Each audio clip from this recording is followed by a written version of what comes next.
Hey everyone. Today we're talking about something that's a huge part of all of our lives, something that shapes us from our very first moments, family. It's a word we all think we know, but what it really means can be so personal, so different for every single one of us. So, let's just jump right in. Before we get into all the different definitions and ideas, I want you to just take a second. For you, personally, what does that word family even mean? It's way more than just a word in the dictionary, isn't it?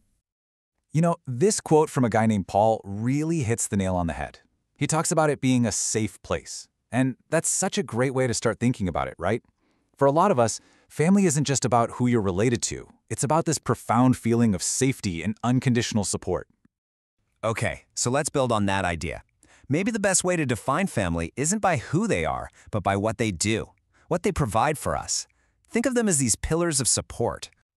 So, that first pillar, it's this idea that family is our foundation. I mean, think about it. They're our very first teachers. They're the ones who show us the ropes. Things like how to be a good person, how to work hard, and maybe most importantly, how to laugh. They really do lay the groundwork for who we become. And that leads perfectly into the second pillar. Your family is your team. They are the people in your corner, always. They're the ones cheering the loudest when things are going great, and they're the first ones there to pick you up when you stumble. It's like having your own personal, permanent support crew. So when you put it all together, this foundation, this team, it gives you this incredible strength. It's a place where you know you can be heard, where just talking things out makes a world of difference. It's that deep, unshakable feeling that you belong somewhere.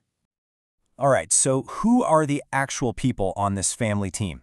Let's get a little more specific and meet the families of Paul and Emily. This will really show us how all these different roles can play out in the real world. Okay, so check this out. What's so cool here is seeing how different people can fill the same mom or dad role. You've got Paul's mom, Maria, who's kind and patient. Then there's Emily's mom, Jane, who's energetic and organized. Totally different vibes. Same with the dads. Paul's is the funny guy who can fix anything, while Emily's is calm and a total history buff. It just goes to show there's no one-size-fits-all. It's that unique mix of personalities that makes every family what it is.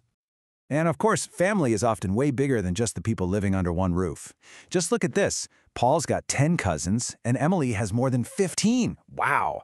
You can just picture the family get-togethers, can't you? That kind of fun noise. A little chaotic, definitely loud, but absolutely full of love. So that begs the question, how do these groups, whether they're huge or small, really feel like a single unit? How do they build that shared identity? Well, that brings us to our next section. It turns out traditions, both the big ones and the little ones, are like the glue that holds a family together. And, big holidays are often the bedrock of these traditions. Take Paul's family. For them, Thanksgiving is this whole event. They go to the farm, have the huge turkey dinner, watch football, and end with a bonfire. Then you look at Emily's family, and their big thing is Christmas Eve. Everyone gathers at her parents' place for a massive dinner, they exchange gifts, and her dad reads a story from this old family book. See? The activities are totally different, but the result is exactly the same, creating powerful, shared memories.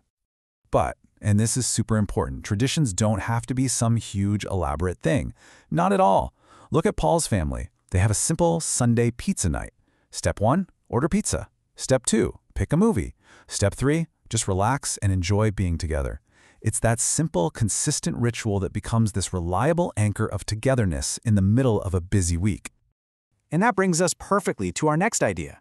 Because beyond the big holidays and the weekly rituals, family connection is really forged in those small, everyday moments. The moments in between. These connections get built in all sorts of ways. It could be the teamwork of trying out a new recipe together in the kitchen, or maybe the quiet peace of going on a hike. Then you've got the total opposite, the happy, loud chaos of a super competitive board game night. But honestly, sometimes the most powerful connections happen when you're just sitting around and talking. These are the little threads that weave together the whole fabric of daily family life.